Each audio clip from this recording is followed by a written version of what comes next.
So we covered this horrible story yesterday, and I am going to play the video again just as a reminder and, warning before I play it that it is deeply disturbing.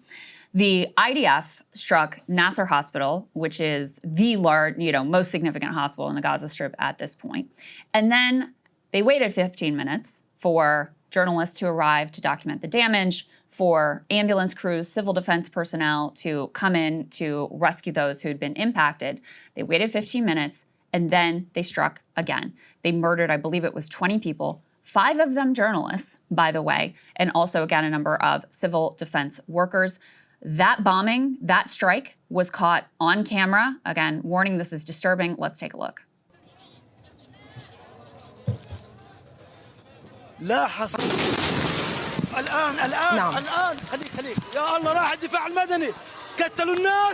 So you can see them just blown apart, and the damage was utterly catastrophic. So because you had 5 journalists killed, number of whom actually work for Western outlets, there was a significant outcry. When this happens to Palestinians who aren't attached to any sort of Western organization, this just happens and no one says a goddamn thing. But because these journalists, courageous journalists, were working for Western outlets, there was a bit of an outcry, including some comments from President Trump that we'll play you in a moment. So in response, the Israelis did what they have done occasionally when they felt this sort of international pressure. They've claimed this was a mishap. Oh, we're so sorry. We're going to launch a full investigation to find out what went wrong, as if this isn't part and parcel standard issue Israeli government IDF policy. Here is a spokesperson for the IDF issuing a statement in English, by the way, expressing how they're going to look into this and how they're going to launch an investigation. We are aware of reports that harm was caused to civilians, including journalists. I would like to be clear from the start. The IDF does not intentionally target civilians. It has begun this war, created impossible fighting conditions, and is preventing its end by still holding 50 of our hostages. Having said that, as a professional military committed to international law, we are obligated to investigate our operations thoroughly and professionally. The Chief of the General Staff has instructed that an inquiry be conducted immediately to understand the circumstances of what happened and how it happened. As always, we will present our findings as transparently as possible. We regret any harm to uninvolved individuals and are committed to continue fighting Hamas. We regret any harm, Saagar. We don't intentionally target civilians. Let me just lay on for you guys. This came out recently. Even by the Israeli military's official figures, they say that 83% of the dead are civilians. And we know that is actually far below what the actual percentage of civilians is, because they count all men, basically, all men over the age of 15 as being Hamas or some sort of militant. Even by their standards, 83% of those who have been killed were civilians. So at this point, for them to claim that they don't intentionally target civilians and, we regret this mishap, we're going to look into it, we're going to investigate, I don't know who believes this crap at this point. What was crazy to me was actually the initial response was, let's put E3 please up on the screen, because this is really important.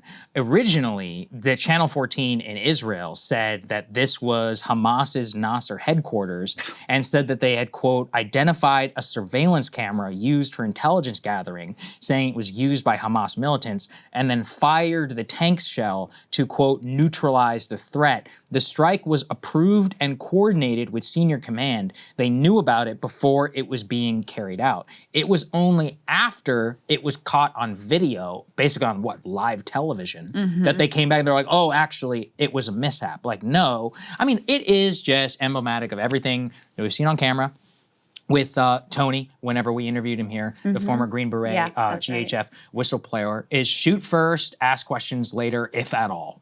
And basically, fire at will if you want to. Everything is Hamas. The cameras are Hamas. Any camera there is Hamas. Right. The degradation of a hospital or of any civilian infrastructure, reporters, etc., they all deserve to die. Initially, by the way, a lot of the pro-Israel accounts were saying that the journalists and or others, the people who were killed in the strike, were all Hamas. Anyway, so why do we even care? And then the IDF beclowns them because they say, what do they say? They're like, well, actually, it was a mistake. Yeah. After they've spent hours justifying the strike. Spinning and saying, oh, they're all Hamas. And I want to, we can play a little bit of, let's see, what is this? E5.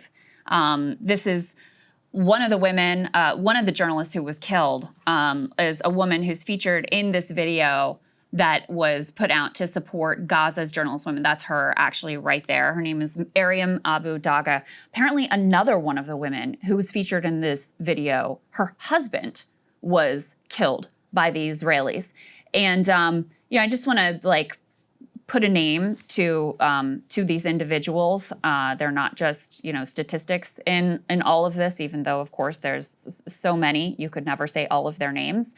Hassam al-Masri, who was a Reuters contractor, Mohammed Salama, and worked for Al Jazeera as a cameraman. As I said before, Mariam Abu Daga, she was freelance, worked with AP and others. Incredible photojournalist, by the way. Her work, people have been sharing it. It's just extraordinary. Ahmed Abu Aziz, freelance contributor to Middle East Eye and others, and Moaz Abu Taha, who was freelance and contributed some to Reuters and other outlets.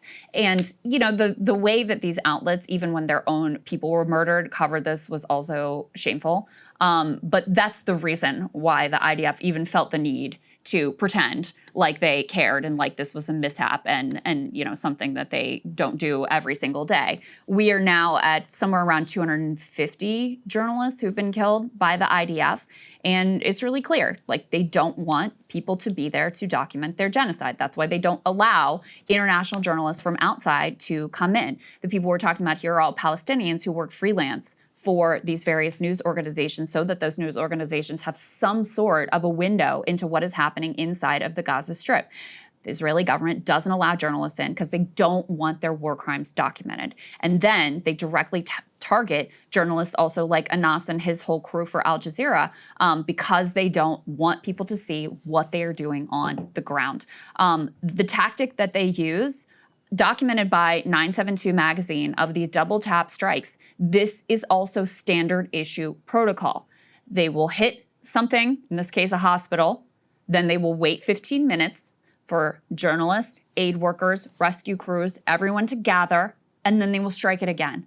It is literally a tactic of terrorists. That is a terrorist tactic. That's what we're talking about here, and they do it all the time. One last note on Nasser Hospital is all the doctors that we've talked to, American doctors, who we've spoken to after they've come back to Gaza to relay their experience there, at least the ones we've talked to recently, they all go to Nasser Hospital. That is the hospital that is closest to these IDF aid distribution sites that end up in aid massacres on according to the doctors, on a daily basis. And Nasser Hospital is the one that receives most of the casualties from those mass casualty incidents. So this is a very important part also of the medical infrastructure, which has been, you know, I mean, the whole medical infrastructure in Gaza has just been attacked and decimated and destroyed. But you have a lot of international doctors from America and around the world who are at Nasser Hospital, and that's the place that they're attacking. I mean, it's just utterly. And if they killed them, can you insane. imagine? I mean, I mean, imagine the twists and the turns. We'll investigate ourselves. The twists and the turns that Mike Huckabee and other people would twist them, and they would put themselves in if an American doctor was killed there. It really is just disgraceful. All right, shall we go ahead and play Trump and his reaction? Let's get to it. Israelis bombed a hospital in Gaza that killed 20 people, including 5 journalists. When did this happen? This happened overnight, today. I didn't know that. No. Any reaction to this? Are you Well, going I'm to not talk happy to about it. I don't want to see it. At the same time, we have to end that whole nightmare. Right now, they're talking about Gaza City. There's always talking about something. At some point, it's going to get settled. And I'm saying you better get it settled soon. You have to get it settled soon. And that means, you know, nobody can forget October 7th. With that being said, it's got to get over with. It's got to get over with because between the hunger and all of the other problems, worse than hunger, death, pure death, people being killed. It's a terrible situation over there, terrible, terrible situation. But it's coming to a head, it's coming to an end. I think within the next 2 to 3 weeks, you're going to have pretty good conclusive ending. So you could see he says it needs to come to an end, and it will come to an end in 2 to 3 weeks. That is news, I think, to the Israeli government, who wants to continue this thing basically forever. Who didn't even respond to the latest ceasefire proposal that Hamas accepted. Literally, which, as I understand it, that was the most ground they had given in a ceasefire proposal. Now, look, they want endless war. Trump and these people, they either don't understand it, do understand it, and just continue to talk out sides of their mouth. I tend to think Trump doesn't understand it. I think he takes a lot of this Bibi shit seriously. Like, I think he gets on the phone and Bibi's like, yes, we're close, we're close, we're close. And he's like, well, he told me he was close. Like, it's about the deference. You think so? I really do, because at this point, what is the alternative for what's happening? Is that, the alternative right now is total deference to Israeli policy, is an absolute obfuscation and removal of American leadership, of American control over this proxy state, and instead they do what they want to do, and accepting their lies or whatever their policy is without any strategic understanding. And then we had Shahed on yesterday, and anybody who says otherwise, get rid of them. Yeah. Right? That's it. You guys need to listen to that interview if you haven't, because not only does he expose that you can't even diverge. He got fired for being like, guys, we're not supposed to call it Judea and Samaria. It's the West Bank. Yeah. That has been standard issue government policy forever. But that was a bridge too far. Also, he was like, we should, I guess we don't, right, guys, we don't support removing Palestinians to what was it, Sudan, that he objected to specifically. Yes. South Sudan. Yeah. South Sudan. And they're like, no, you got to go. Sorry, you're too much of a pro-Palestine activist here. This, again, standard issue, pablum stuff from the Biden administration, from the first Trump administration, from the Obama administration. George W., you could go all back and back and back. And now that is out of bounds. The other thing that was important to get from him is that who is running our policy towards Israel at this point? And based on his assessment, it's pretty much Mike Huckabee. It's pretty much Mike Huckabee and his aide, whose name I'm blanking on. Milstein, who was critical in getting Shahed fired, apparently. And Huckabee, as we know, is an absolute end times psycho.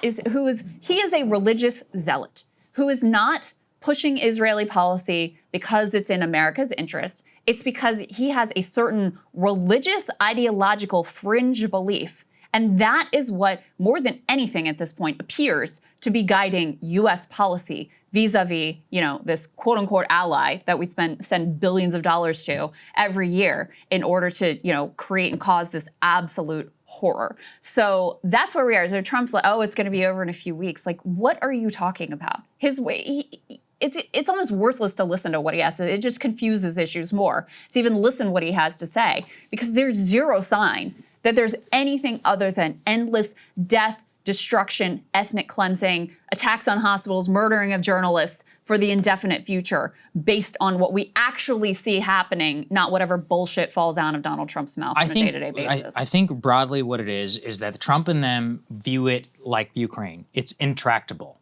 And by intractable, leave it up to how it goes. Yeah, he's just sort of checked out from it. Mike is the expert. Yeah. Exactly. And also because the part of the coalition, which is all that enthused about it, is mostly in the Democrats, they're like, fine. They don't seem to understand the damage that it's doing to them broadly, not just with young people, but even with younger Republicans. And to be honest, I'm not sure they even care anymore. Yeah. Because they paid a lot of lip service, podcasters and all this stuff. They just don't. Their view is, we're America, bitch. It's our second term. We can do whatever we want. And that really basically defines all of their actions if you're looking for like a through line in it. They have no time for anybody who jumps off. Even people who have good faith criticisms, like Shahed. I mean, he was not some mouth-breathing liberal. Did you have that same takeaway? Yeah. He was a guy who was like, look, I have a dissenting view. I'm on the inside. I'm going to try and work it to the best I can. But, I mean, he wrote a tweet that said, make Gaza beautiful again. All right? This is not like an idea. Literally. Like, he drafted that tweet Oh, boy. for Secretary Rubio, right? That's problematic. Last time I checked, like he's not some pink-haired code pinker. He wasn't trying to do some revolution. Exactly. On the He was inside. just like, hey guys, like, you know, this is a little bit, you know, this and that. Boom, done. You know, and I think that's the scary part. Hey, if you like that video, hit the like button or leave a comment below. It really helps get the show to more people. And if you'd like to get the full show ad-free and in your inbox every morning, you can sign up at breakingpoints.com. That's right. Get the full show, help support the future of independent media at breakingpoints.com.